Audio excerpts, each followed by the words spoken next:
Hello everyone, welcome to my channel cares classes. Chhattisgarh शिक्षक भर्ती परीक्षा में जो हरिराम सर का बुक है उसमें से आज हम लोग दूसरा वाला सेशन पढ़ने जा रहे हैं, प्रिंसिपल ऑफ लैंग्वेज टीचिंग। देखिए, हम लोग पढ़ने जा रहे हैं, फर्स्ट वाला पार्ट पढ़ाई हो गया है, हम लोग दूसरा पढ़ने जा रहे हैं। Listening, speaking, reading, writing are involve in learning a language. They are based on following well defined principle. Motivation मतलब प्रेरणा देना।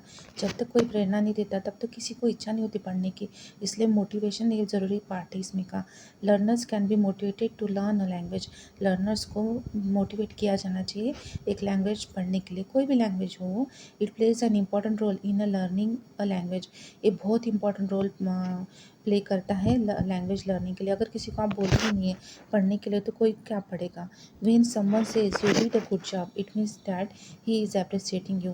लेकिन इसके साथ साथ किसी को अच्छा बोलना या अगर उसने अच्छा काम किया तो उसको अच्छा बोलना भी ज़रूरी होता है, इसलिए बोला गया है when someone says you did a good job, तूने बहुत अच्छा किया, it means that he is appreciating you. इसका मतलब है कि उसने वो आपको तारीफ़ कर रहा है, आपका आपका लोहा मान रहा है, ऐसे भी बोल सकते हैं, या आपकी बुद्धिमत्ता को मान रहा है। ये पूछा गया है सीजी व्यापम में टेट 2 में 2019 में। Interest, Ruchi. The teacher should generate a great deal of interest and great deal of energy and interest among learners so they may pay attention to learning a language. Teacher should generate a great deal of energy. बहुत ज़्यादा energetic होना चाहिए teacher ने, और generate करना चाहिए मतलब student को इंस्पायर करना चाहिए। एंड इंटरेस्ट अमॉन्ग लर्नर्स, और उनको इंटरेस्ट जनरेट करना चाहिए कि चलिए पढ़ते हैं इंग्लिश, ऐसा उनको इंस्पायर करना चाहिए, इंटरेस्ट उनमें जागरूक करना चाहिए। सो they may pay attention to learn a language, ताकि वो लोग ज़्यादा अटेंशन पे करें, ज़्यादा अपना ध्यान दें लैंग्वेज सीखने में। इमिटेशन मतलब नकल करना। The children learn their mother tongue by imitation. अपन लोग अपनी लैंग्वेज अपनी इमिटेशन से ही सीखते हैं। घर में बड़े लोग बात करते हैं, उसको देख सीख के हम लोग बात करना सीखते हैं। The English teacher must provide a good model of speech. तो इसके लिए अगर इंग्लिश टीचर खुद इंग्लिश पढ़ा रहा है, इंग्लिश टीचर को खुद को अच्छा मॉडल होना चाहिए स्पीच देने के लिए। मतलब उनकी खुद की स्पीच, उनका बोलना मॉडल रहना चाहिए स्टूडेंट लोगों के लिए, मतलब सबसे अच्छा रहना चाहिए। Before the learners and audio visual aid should be use as well. उसके साथ साथ ऑडियो मतलब श्रवणीय, विजुअल मतलब दर्शनीय देखने लायक, एड्स मतलब ऐसे उपकरण, ऐसे जैसे चार्ट वार्ट रहता है वैसे दिखाना चाहिए, ताकि बच्चे लर्नर्स अच्छे से इंग्लिश सीख सके। को रिलेशन, सहसंबंध, को related. Unless teaching and learning of English becomes correlated with practical life, learners will not realize the need of language learning and will not take interest in it. जब तक आप कोई बोलोगे नहीं, कोरिलेशन मतलब सहसंबंध।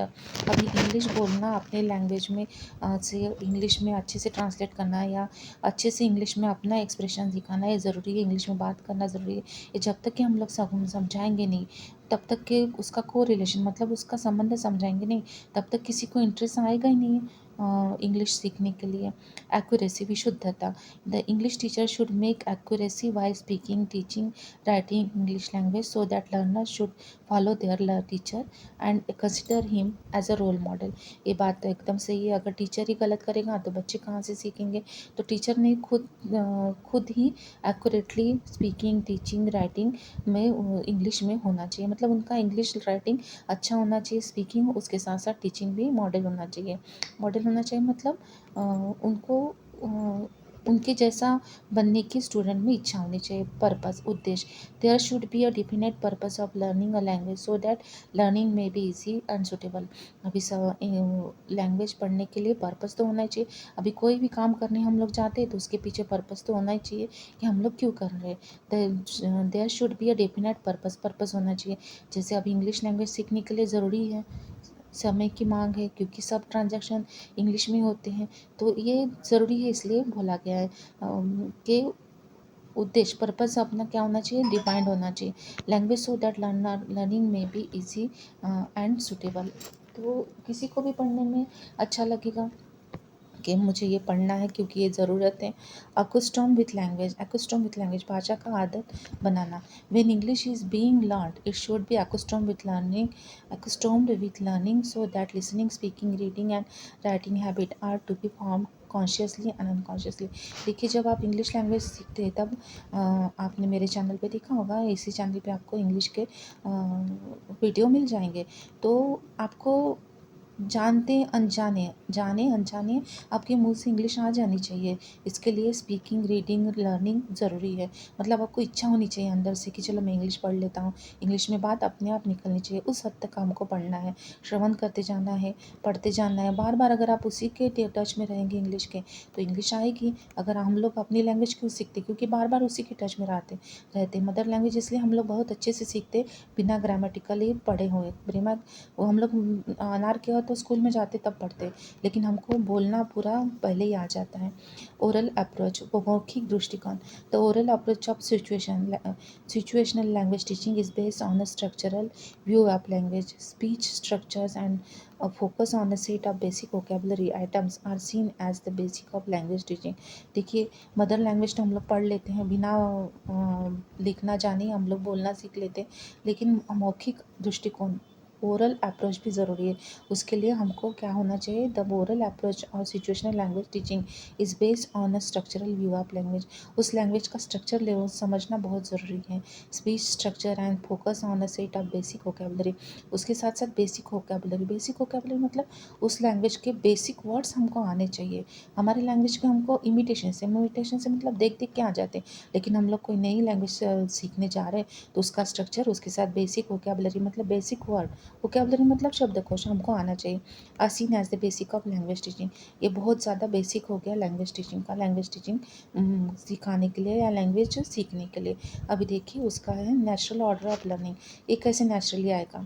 Listening, speaking, reading, writing is the natural order of learning language. In this order, a child learn his or her mother tongue without any formal instruction. So this natural order of learning should be considered while teaching English. देखिए, हम लोग एक तो imitation मतलब वही हम लोग बार बार सीखते हैं, हमको बोला जाता है इधर आ उधर जा। बच्चा बोलना नहीं सीखता, लेकिन पापा आजा ऐसे बोलना सीखता है। अब हर लैंग्वेज में अपना अलग अलग होगा। जैसे हमारे देश में इतनी लैंग्वेज है, तो पहले वो अपनी मदर टंग सीखते हैं, अभी अलग अलग लैंग्वेज के वो अपनी लैंग्वेज सीख जाते हैं। उसी तरीके से हमको, so this natural order of learning should be considered while teaching English. English को भी इसी तरीके से पढ़ाया जाना चाहिए, थोड़ा आसानी से, थोड़ा थोड़ा शब्द करके डिफ़िकल्ट की तरफ। सिलेक्शन एंड ग्रेडेशन, चयन एंड उन्नयन। One should proceed from simple to difficult, वही बात को फिर से बोला गया। One should proceed from difficult to from simple to difficult in language learning. So vocabulary of structure of language should be selected and graded as per its frequency, teachability and difficulty level. जैसे आसानी से difficult की तरफ पढ़ाया जाना चाहिए। जैसे English समझते हैं हम लोग, अपना आजा, जा, इधर आ, दे ऐसे करके हम लोग अपनी लैंग्वेज को सिखाते बच्चों को, वैसे इंग्लिश को भी बेसिक सेंटेंस कंस्ट्रक्शन सिखाए, बेसिक वोकेबलरी उनको दे। उसके बाद धीरे धीरे करके डिफ़िकल्ट, फिर टेंसेस, 12 टेंसेस है, उसके प्रकार है, निगेटिव, इंट्रागेटिव, उसके बाद ऑक्सिलरी वर्ब्स है, उसके बाद नरेशन, वॉइस और क्लॉजेस है। ऐसे हमको धीरे धीरे पढ़ाते जाना चाहिए। Language is ordered into 5 system of rules. इसको 5 सिस्टम ऑफ रूल्स का तरह से पढ़ाया गया। अभी मैं जो पढ़ाई हूँ, अभी तक बताई हूँ कि टीचिंग, वो सेंटेंस कंस्ट्रक्शन बताई हूँ, लेकिन उसके साथ साथ उसका गहन मीनिंग भी हमको आना चाहिए। Language is order into 5 system of rules. 5 system of rules के हिसाब से हमको सीखना चाहिए। फोनोलॉजी मतलब उच्चारण, फोनोलॉजी मतलब जिसमें उच्चारण सिखाया जाता है किसी वर्ड का। मॉर्फोलॉजी मतलब वर्ड बनाना सिखाया जाता है, छोटा यूनिट से कैसे वर्ड बनाए। सिंटैक्स मतलब वर्ड का फ्रेज के साथ कैसे संबंध बनाते, कैसे सेंटेंस बनाते, वो सिखाया जाता है। सेमेंटिक में छुपा हुआ मतलब निकालना बताया जाता है। और प्रैग्मेटिक मतलब जो दृश्य रहता है, मतलब जो मतलब दिखाया जाता है, वही जो वर्ड में मतलब रहता है वही सामान्य तौर से कैसे निकालना वो बताया जाता है। Children use language as a tool. Children कैसे करते हैं, लैंग्वेज को यूज़ करते हैं एज ए टूल मतलब किसी औजार की तरह, हम भी वैसे ही करते हैं। To communicate and store information, किसी के साथ कम्युनिकेट करने के लिए, उसके साथ साथ इन्फॉर्मेशन स्टोर करने के लिए। To maintain their relation with the society, एक दूसरे के साथ मेंटेन करने के लिए रिलेशन, सोसाइटी के साथ मतलब समाज के साथ, अपने दोस्तों के साथ में रिलेशन स्थापित करने के लिए हमको बोलना तो पड़ेगा ही भाई। अब जो नहीं बोल पाता उसके लिए भी लैंग्वेज है, इशारों से बात करते, लेकिन जो बोल सकता है उसके लिए तो लैंग्वेज है। तो रिलेशन स्थापित करने के लिए to understand apply the words and sentences and generated new ideas. Sentences apply करने के लिए, सेंटेंसेस बनाने के लिए, न्यू आइडिया बनाने के लिए, जनरेट करने के लिए इस भाषा का इस्तेमाल किया जाता है एज ए टूल। अगर कंटेंट पसंद आ गया तो लाइक शेयर सब्सक्राइब ज़रूर कीजिएगा। Thank you.